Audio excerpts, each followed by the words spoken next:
Hi, my name is Alec, and I'm joined here by Maggie and Brax, and we are here to teach you about leadership and the role of coaching. Let's start with the question of what is leadership? Well, leadership is the ability of an individual person to influence and guide followers of an organization, society, or team. When thinking about how to develop leadership, we can look at it as a process that involves leading yourself before you lead others. And Maggie will go further in depth on what that means later in this episode. But first, we will talk about how we want to aim for more of a transformational leader compared to a transactional leader. As a coach, you want to aim for more of a transformational type of leadership, which is transforming their followers into becoming leaders themselves, compared to a transactional leader who would give contingent rewards to the athletes, which at a high level, you wouldn't want to come to terms to that. We believe that a transformational leader will serve as a better choice for your coaches because at the high school level, athletes are more mature and should take some responsibility. Next, we will talk about differentiating a leader compared to a manager. Well, a manager is considered an individual who takes care of things such as scheduling, budgeting, and organizing. An example of a manager would be the movie Moneyball and the story of how Billy Beane brings the Athletics to great success. A leader is considered an individual who provides vision and is more concerned with the direction of an organization, including its goals and objectives. An example of a leader would be from the Friday Night Lights movie, where Coach Taylor resembles a wonderful leader. There are two types of leadership styles that a coach can choose from. Those two are relationship-oriented and task-oriented. Relationship-oriented leaders are coaches that are more focused on developing and maintaining relationships with their athletes. They want to have that personal connection with athletes where they can work together as a team to accomplish goals.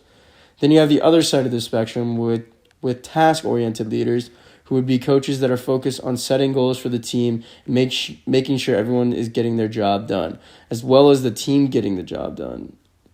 And if you want to be an effective leader as a coach, then you want to match both the relationship-oriented and the task-oriented. There are 4 components of effective leadership that you should follow when thinking about evaluating your leadership and coaching.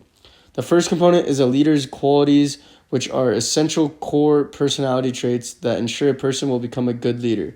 One example of this would be transformational leadership, where a leader wants to be seen as a strong role model to its followers. The second component of an effective leader is situational factors, which means an effective leader will be sensitive to the environment and a specific situation of sport. The third component is the leadership styles, which involve either a democratic or autocratic coaching style. Democratic coaching style is relationship-oriented and usually centered around the athlete rather than the coach. In a more autocratic coaching style, there is more of a task-oriented style of coaching and is all about trying to win in the specific sport. The fourth and final component of followers' qualities, which involves the characteristics of the followers that the athletes will respect and appreciate and will follow. I will be passing it on to Maggie, who will now explain to y'all about how to lead a team from being an assistant coach to a head coach. Alec went into what it takes to have effective leadership as well as their roles and responsibilities. In my part, we will go into further detail of how to transfer from an assistant coach to a head coach, specifically how you are as a leader. First and foremost, you must lead yourself before you lead others. Going from an assistant coach to a head coach, you must understand that you are the face of this team. This leads us to looking at the multidimensional model of sport leadership. If you have another device to look up the model, this may help as I go through. The model includes 3 leadership behaviors. First, required behavior, box 4, is a situation in which leadership occurs. Required behavior is mostly defined by the situational characteristics, box 1. That includes the goals of the group, the type of task like individual versus team. It also goes into the social and cultural context of the group. As a transitioning assistant to a head coach, we must recognize the nature of the group, which includes gender, age, and skill level. Next is preferred behavior. Box 6 refers to the followers for specific forms of behavior such as training, social support, and feedback from the leader. You, as a new head coach, it's important to recognize the individual characteristics, box 3, such as personality. An example would be how different athletes respond to feedback. Head coaches should be aware of the situational requirements, box 1, and how to influence them. Furthermore, the actual behavior, box 5, how the leader actually behaves, is largely based on the leader characteristics, box 2, in terms of personality, expertise, and experience. However, as a new head coach, you should also abide by the behavior requirements of the situation, box 4, and accommodate member preferences, box 3, as well. You may be asking why I need to know this as an assistant coach moving up to a head coach. Understanding this model will overall help you, your team, and individually as a whole to reach high performance and satisfaction. New head coaches need to be able to adapt different ways of coaching with each individual player on the team. Each athlete learns, acts, responds, and is motivated differently. That's why, as a transitioning head coach, you must be able to recognize that your training program may not develop everyone on the team. It may not work. Now that you have the new leadership role, you must understand that all your players and development plans for that individual athlete. The multidimensional model applies to every sport, and as a new coach, I highly recommend following this to be able to recognize the importance of different leadership styles. Also, knowing this will help you aim for transformational leadership. The 4 components are idolized influence, inspirational motivation, intellectual stimulation, and individualized consideration. Lastly, as a new head coach, an important aspect is selecting support staff. The idea that transformational leadership influences leader characteristics, box 2, would be why head coach has 1 or more assistant coaches. As a head coach, you would attempt to transform the assistant coaches into the same mindset of developing transformational leadership. You want to transform your support staff into becoming leaders themselves. Understand that becoming a head coach, a leader of this team or your team, is a process. Taking a multidimensional model into consideration to be able to reach high performance and satisfaction is necessary as a new head coach to be involved in coaching behaviors in which athletes respond well. That's why this model is so important. This is also why you must lead yourself before you lead others. Now, while it is important to be able to lead yourself, once you get that down, then it is time to help others lead as well. The last thing that we want to discuss is how the only leader of the team isn't just the coach or any of the assistants.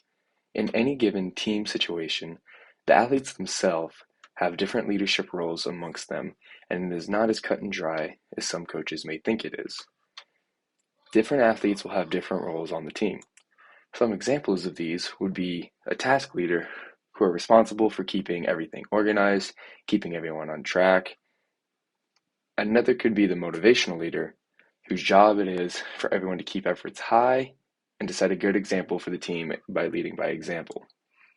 A social leader could emerge and is who's more concentrated on keeping the peace between teammates and making sure everyone has a level head, not getting into as many disagreements, keeping everyone coherent. This is extremely important as it makes sure that team chemistry remains high and that the team can work as a unit. The last example that I have is the external leader. This can fit into a variety of needs, ranging from the person on the court or field who is responsible for talking with the refs, understanding the situation and how to act against them, or the more important job of being able to bridge the gap between the team and the coach, either to communicate difficulties on either side or simply keeping everyone informed of what's going on. Not everyone is going to have the same relationship with the coach, so it's important to have one person at least who can relay the messages back and forth. As you can see, there are a variety of leadership roles that your athletes may fit into, and it's extremely unlikely that one person will fit them all. Instead, they will be multiple, and it is important as you as a coach to be aware of this and acknowledge who may emerge as those leaders. Additionally to the fact that there may be multiple team leaders, how they are chosen can have a significant impact on the team and how they feel about them. Some coaches will choose to appoint them however they think will work best by simply picking from the crowd of which ones they want. The problem with being a coach and outright choosing who the leaders are and or the captains is that it can lead to other players thinking there is favoritism on the team, which could hurt the chemistry or camaraderie and ruin the overall flow of the team. Over time, the respective leaders and the roles of the team will become more apparent, But a way that a coach can quicken this decision while taking away the chance of favoritism is by having the athletes vote on the leaders of the team themselves. If you need to go around, hand out a piece of paper, do that, or just have a complete team discussion and see what happens. That could be one of the several ways to accomplish this. That way, they understand that the program is a more democratic and that they take their opinions and thoughts into the manner instead of just thinking the coach rules with an iron fist. And even if the choices the team makes surprise you, just understand that there are multiple things that can make a leader, including their traits and characteristics, but also taking into account their behaviors and how both will help the team. The last thing I want to bring up involves the variety of team leaders is that I should make sure to work on them and their leadership roles. Just as athletes need to practice on their specific sports skills, they also need to be able to practice on how to be the most effective in their roles as leaders. Even if it is only a small amount of time each week, even bringing to light that leadership is a skill that can be improved upon can help encourage them to learn how they can be more effective as leaders. Having a small amount of time dedicated either as a group or with each leader individually can lead to immense benefits. Focusing on how they can grow as leaders will help them practice on their own, as well as make them more aware of how they can have a positive effect on the team. Sometimes the leaders don't even know who they are, but if you bring to attention that the team looks to them for certain aspects, that can make a long distance in the long run. Overall, leadership is an important aspect to a coaching and team environment. It is much more detailed than most people imagine at first, but can be crucial in the outcome of a team and their success. Understanding what it is, how to be a great leader yourself, and then how to help develop the leaders in your team can make a vast difference in how your team performs and how well they work together. Leadership isn't just if you have it or not. It's a skill that can be improved and consistently worked on as well. Thank you for listening, coaches. I hope you have been able to take away new information that can help lead to the success of your team in the future. Thank you.